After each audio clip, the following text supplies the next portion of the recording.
नमस्कार दोस्तों, आज हम सुनेंगे रविवार की व्रत कथा। सभी मनोकामनाओं की पूर्ति हेतु रविवार का व्रत श्रेष्ठ है। अब हम सुनते हैं रविवार की व्रत कथा। एक बुढ़िया थी, उसका नियम था प्रति रविवार को सवेरे ही स्नान आदि कर घर को गोबर से लीप कर फिर भोजन तैयार कर भगवान को भोग लगाकर स्वयं भोजन करती थी। श्री हरि की कृपा से उसका घर अनेक प्रकार के धन्य धान्य से पूर्ण था। घर में किसी प्रकार की विघ्न या दुख नहीं था। सब प्रकार से घर में आनंद रहता था। इस तरह कुछ दिन बीत जाने पर उसकी एक पड़ोसन, जिसकी गाय का गोबर वह बुढ़िया लाया करती थी, विचार करने लगी कि यह वृद्धा सर्वदा मेरी गाय का गोबर ले जाती है, इसलिए अपनी गाय को घर के भीतर बांधने लग गई। बुढ़िया को गोबर न मिलने से रविवार के दिन अपने घर को न लीप सकी, इसलिए उसने ना तो भोजन बनाया,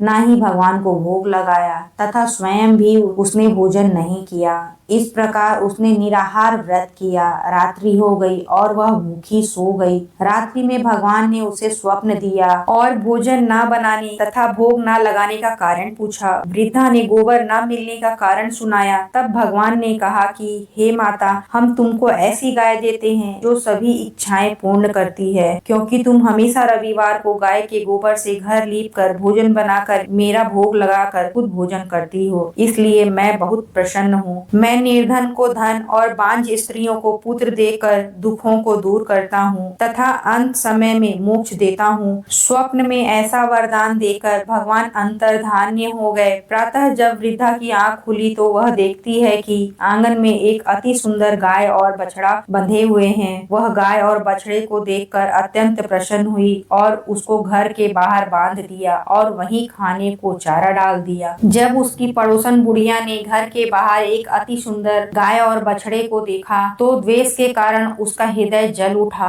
और उसने देखा कि गाय ने सोने का गोबर किया है, तो वह उस गाय का गोबर ले गई और अपनी गाय का गोबर उसी जगह पर रख गई। वह प्रतिदिन ऐसा ही करती रही और सीधी सादी बुढ़िया को इसकी खबर नहीं होने दी। तब सर्वव्यापी ईश्वर ने सोचा कि चालाक पड़ोसन के कर्म से बुढ़िया ठगी जा रही है, तो ईश्वर ने संध्या के समय अपनी माया से बड़े जोर की आंधी चला दी। बुढ़िया ने आंधी के भय से अपनी गाय को घर के भीतर बांध लिया। प्रातः काल जब वृद्धा ने देखा कि गाय ने सोने का गोबर दिया है, तो उसके आश्चर्य की सीमा न रही और वह प्रतिदिन गाय को घर के भीतर बांधने लगी। उधर पड़ोसन ने देखा कि बुढ़िया गाय को घर के भीतर बांधने लगी है और उसका सोने का गोबर उठाने का दाव नहीं चल सका, तो वह ईर्ष्या और डाह से जल उठी और कुछ उपाय न देख पड़ोसन ने उस देश के राजा की सभा में जाकर कहा, महाराज, मेरे पड़ोस में एक वृद्धा के पास ऐसी गाय है, वह नित्य सोने का गोबर देती है। आप उस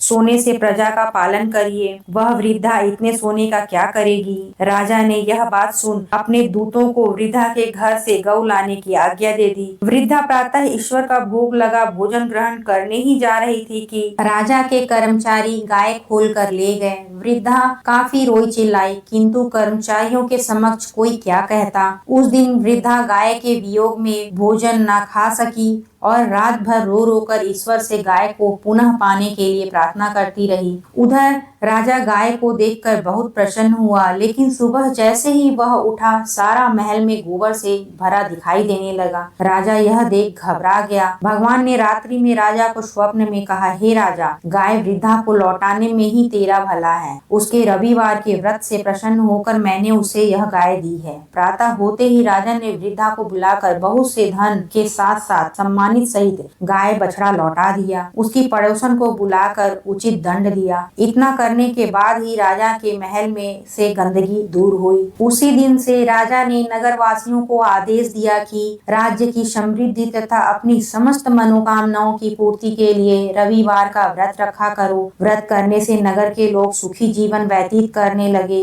कोई भी बीमारी तथा प्रकृति का प्रकोप उस नगर पर नहीं होता था। सारी प्रजा सुख से रहने लगी। बोलो सूर्य नारायण भगवान की जय।